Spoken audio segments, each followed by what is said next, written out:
naman yung kuya ko ng masarap. Yung umay daw.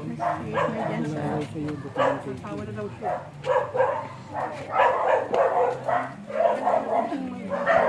Ibigas ko.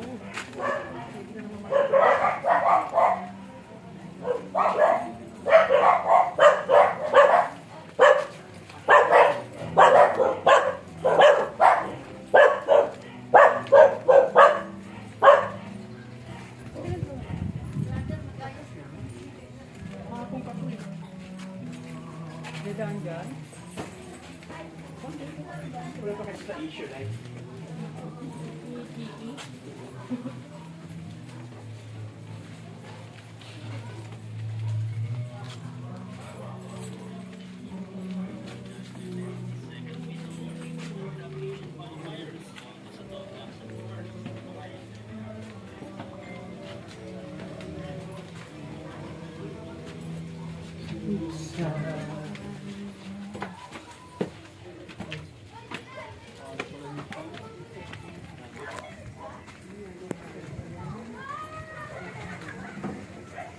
Ikapitong istasyon. Si Jesus ay tinulungan ni Simon Sireneo. Sinasamba at pinupuri ka namin, O Kristo, sapagkat sa pamamagitan ng krus ay sinagip mo ang mundo. Pagbasa sa Ebanghelyo ayon kay San Mateo. Sa iyo, Panginoon.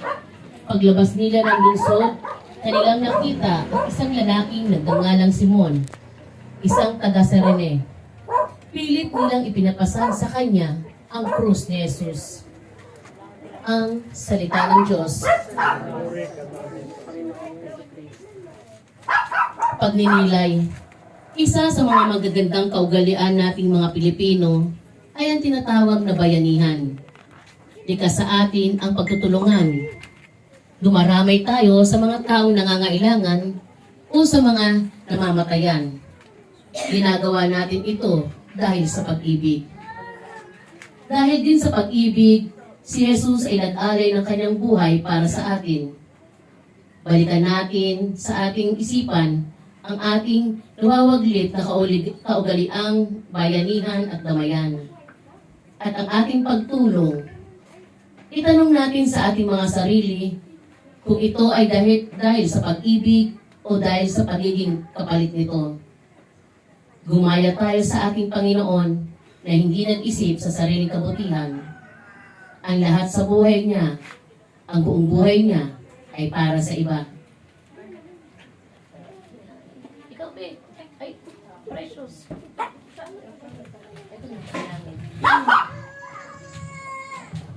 Panalangin, Panginoon, ang bundok ng Kalbaryo ay malayo pa at kinakailangan marating mo ito sa gitna ng iyong mga paghihirap at pasakit. Ngunit walang nagpusang tumulong sa iyo. Kinakailangan pang pilitin ang isang tagamasid. Tulungan mo kami, Panginoon, na matutuhan namin tumayo para sa iyo. Alisin mo sa aming sarili ang takot na masangkot, ang kaduwagan sa pagdamay, ang pangingining magbigay kung hindi magagantihan. Gawaran mo kami ng pagkatakot, hindi sa tao kundi sa Diyos. Kung kami natutukso sa maling ugaling, pakiusapan o mabuting usapan. Luwalhati sa Ama, sa Anak at sa Espiritu Santo.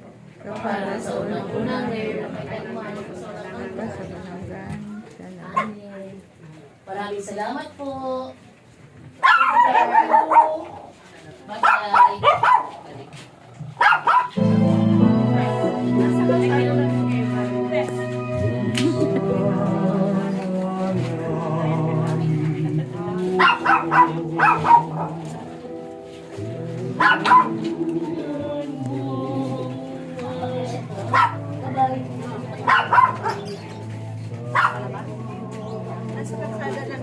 Salamat, Ate Lindy.